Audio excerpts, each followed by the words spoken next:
উনি এখন যে কোনো মূল্যে একটু ভেসে থাকতে চাইছেন। কেন আমি এর মধ্যে ঢুকতে যাব? 2019 সালের লোকসভা নির্বাচনে মুর্শিদাবাদ কেন্দ্রে হুমায়ুন কবির বিজেপির প্রার্থী ছিলেন, যাদের স্লোগান ছিল এক ধাক্কা অর্ধ বাবরি মসজিদ তোড় দো।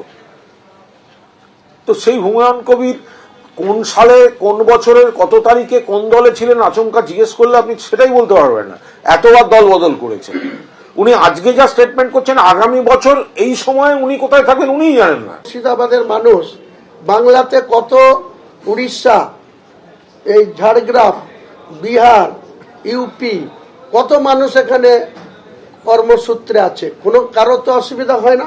আমরা বাঙালিরা, বাংলার মানুষ, কেউ তো তাদের বিরোধিতা করা হয় না। বিহার, ইউপি, কত মানুষ এখানে কর্মসূত্রে আছে, কোনো কারো তো অসুবিধা হয় না। আমরা বাঙালিরা, বাংলার মানুষ, কেউ তো তাদের বিরোধিতা করা হয় না।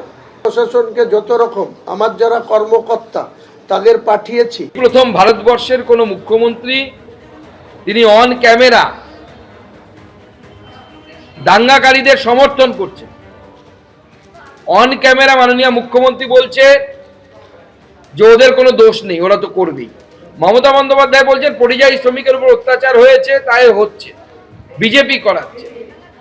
আমি এখান থেকে প্রশ্ন করতে চাই, মমতা বন্দ্যোপাধ্যায়ের কি মাথাটা খারাপ হয়ে গেছে, নাকি মিথ্যে কথা বলতে বলতে এমন অভ্যেস হয়ে গেছে যে কোনো অবস্থাতেই তিনি মিথ্যে ছাড়া সত্যি কথা বলতে পারেন না? ঝাড়খণ্ডের বিশ্রামপুর থানা এলাকায় ফেরির কাজ করতে গেছিল সেই ব্যক্তি, পশ্চিমবঙ্গের একজন মানুষ, তার নাম হচ্ছে আলারউদ্দিন শেখ। তার অস্বাভাবিক মৃত্যু বলে অভিযোগ উঠেছে। এখনো পর্যন্ত কোনো ভিডিও পাওয়া যায়নি, কোনো তথ্য প্রমাণ পাওয়া যায়নি। ঝাড়খণ্ড সরকার তো বিজেপির সরকার নয়। ঝাড়খণ্ড সরকারে তো মুখ্যমন্ত্রীর ভাই, মুখ্যমন্ত্রীর বন্ধু সরকার, সেখানে তো বসে আছে হেমন্ত সোরেন সাহেব। সেখানে তো ভারতীয় জনতা পার্টির সরকার নেই। তবে এই যে আলারউদ্দিন শেখের যদি কোনো মৃত্যু হয় অত্যাচারের ফলে, তার দায় ভারতীয় জনতা পার্টির উপর মমতা বন্দ্যোপাধ্যায় কেন চাপাচ্ছেন? এই প্রশ্নের উত্তর দিতে হবে। সিএ এবং ওয়াকফ অশান্তি ফিরল মুর্শিদাবাদের বেলডাঙ্গায়। ঝাড়খণ্ডে পরিযায়ী শ্রমিকের রহস্য মৃত্যুতে প্রতিবাদের নামে তাণ্ডব চলল দীর্ঘক্ষণ ধরে। নৈরাজ্যের বেলডাঙ্গায় ঘন্টার পর ঘন্টা রেল অবরোধ হয়ে রইল, জাতীয় সড়ক অবরোধ হয়ে রইল। পরিযায়ী শ্রমিকের মৃত্যুর প্রতিবাদে যেভাবে তাণ্ডব চলল, আর সেখানেই প্রশ্ন উঠে গিয়েছে পুলিশের ভূমিকা নিয়ে। সরাসরি কথা বলবো, আমাদের প্রতিনিধি শিবাশিস মৌলিক এই মুহূর্তে রয়েছে। শিবাশিস, এটাই তো প্রশ্ন যে দীর্ঘক্ষণ ধরে এইভাবে প্রতিবাদের নামে তাণ্ডব চলল, অথচ পুলিশ কেন হস্তক্ষেপ করলো না?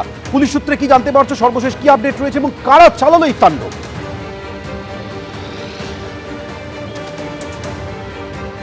একদমই তাই ঝোমেন, এই প্রশ্নটাই সকলের সামনে উঠে আসছে যে কারা চালালো এই তাণ্ডব।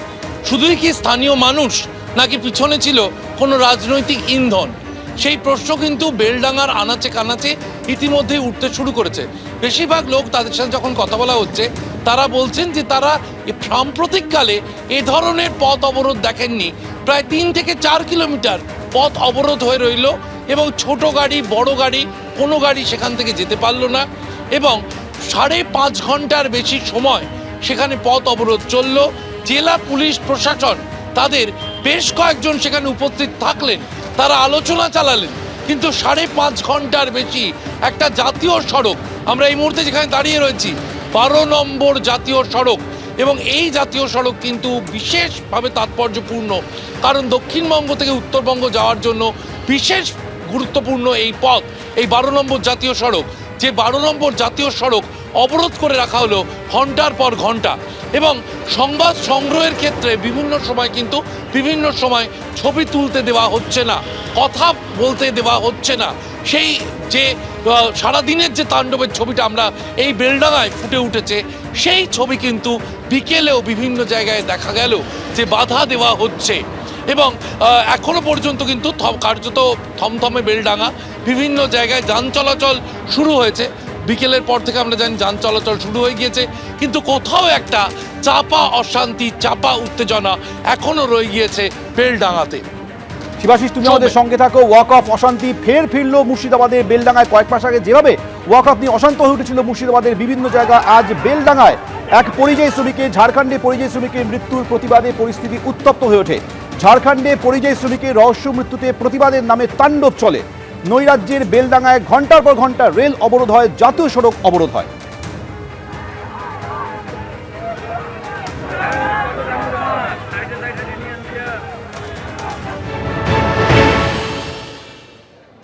মহেশপুরের সেই জাতীয় সড়কে দাঁড়িয়ে রয়েছি, দুই দিকের লেন কিন্তু বন্ধ, এবং তোমাকে দেখানোর চেষ্টা করব যে দুই দিকের লেনে প্রচুর মানুষজন তারা অবরোধ করে আছেন এবং দীর্ঘ যানজট রয়েছে দুদিকেই। একেবারে কলকাতাগামী এবং বহরমপুরগামী দুদিকের রাস্তা কিন্তু অবরোধ হয়ে রয়েছে এবং যানজট রয়েছে এই জায়গাটায়। এবং স্থানীয় মানুষজন যারা অবরোধ করেছেন তারা একটাই দাবি করছেন যে এই যে ঘটনা ঘটেছে সেই ঘটনার উপযুক্ত শাস্তি, যারা এই ঘটনা ঘটিয়েছেন তাদের দৃষ্টান্তমূলক শাস্তি এবং যে ক্ষতিগ্রস্ত পরিবারের যে ক্ষতিপূরণের ব্যবস্থা এইটা নিশ্চিত করতে হবে। একের পর এক মুর্শিদাবাদ জেলার পরিযায়ী শ্রমিক বিভিন্ন রাজ্যে গিয়ে ভিন রাজ্যে গিয়ে আক্রান্ত হচ্ছেন, এর একটা হ্যস্ত করতে হবে। এবং অবরোধকারীদের একটাই বক্তব্য যে যেভাবে পরিযায়ী শ্রমিকদের মুর্শিদাবাদ থেকে বাইরে যাওয়া যে পরিযায়ী শ্রমিকদের উপর আক্রমণ করা হচ্ছে তার একবারে সুনির্দিষ্ট কোনো একটা ব্যবস্থা করতে হবে। এইভাবে একের পর এক পরিযায়ী শ্রমিক এবং তার পরিবারের ওপর আক্রান্ত হওয়ার ঘটনা আর মেনে নেওয়া যায় না বলে তাদের এই দাবি, এবং তারা চাইছেন যে একেবারে এই যে ঘটনাটা ঘটেছে ঝাড়খণ্ডে তার দৃষ্টান্তমূলক শাস্তির তারা দাবি করেছেন।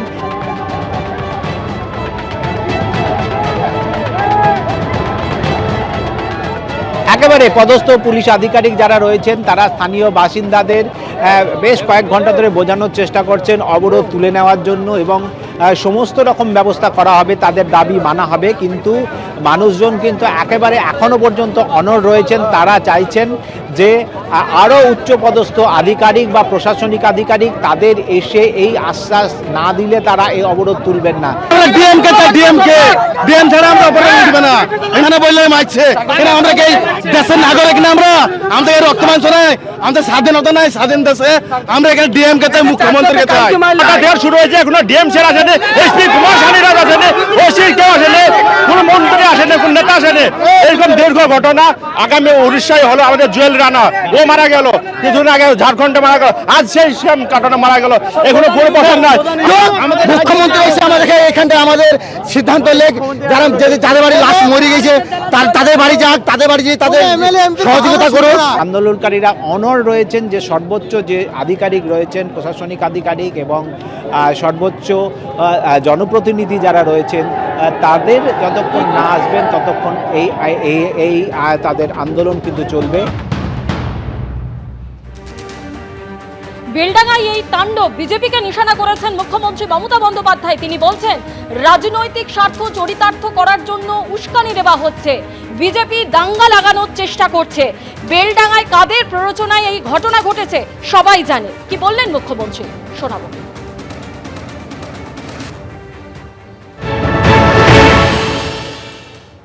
বেলডাঙ্গা আপনারা জানেন কাদের কাদের প্ররোচনা আছে, আমি আর নতুন করে বলতে চাই না। ফ্রাইডে জুম্মাবার পবিত্র বার, যেমন শিবেরও বার, মা দুর্গারও বার, সন্তোষী মাতারও বার, তেমনি ফ্রাইডে জুম্মার নেওয়া যায়। এখন যদি দুর্গাপুজো দেখতে এসছে কোটি কোটি লোক, সেখানে আপনি যদি একটা মাইক লাগিয়ে দেন তাহলে সবাই শুনবে। তো ফ্রাইডে জুম্মাবার এমনি সংখ্যালঘুদের কাছে একটা সেন্টিমেন্ট আছে, সেখানে সবাই ফ্রাইডে জুম্মার নামাজ করতে এসছে।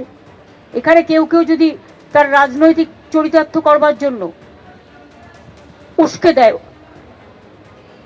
সংখ্যালঘুদের ক্ষোভটা স্বাভাবিক।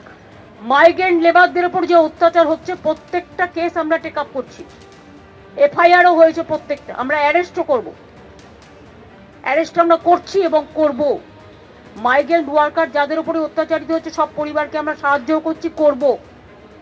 কিন্তু যা করছে সেটা অন্যায় এবং এটা বিজেপি রাজ্যগুলোতে হচ্ছে। তাহলে বিজেপি বাংলায় কি করে বলে যে আমাদের ভোট দিন, যেখানে অন্য রাজ্যে বিজেপি আছে, বাংলা বললেই তার উপর অত্যাচার করা হচ্ছে, সেখানে তারা কি করে আশা করে যে বাংলার মানুষ ওদের পাশে থাকবে? এই 2 মাসে 200 বার নোটিশ এসছে, বিএলওরা প্রেসারে পাগল হয়ে যাচ্ছে, ইতিমধ্যে 100 জনের মতো লোক মারা গেছে। এটা আপনাদের বুঝতে হবে কি সাংঘাতিক সিচুয়েশন। এরা ইচ্ছা করে বাংলায় দাঙ্গা লাগানোর চেষ্টা করছে। বিজেপির প্ল্যান এটা। নিজেরা ভোটে পারবে না তাই ভোট পাকাচ্ছে, করছে লুট, বলছে ঝুট। এদিকে আজকের ঘটনা নিয়ে শুভেন্দু অধিকারী বলছেন, শুক্রবার হলে ওরা জমায়েত হয়, নিজেই বলেছেন মুখ্যমন্ত্রী। এটাই হচ্ছে রাজ্যের হাল, বললেন বিরোধী দলনেতা। পুলিশ মন্ত্রী নিজে বলে গেছেন শুক্রবার সব ছাড় আছে।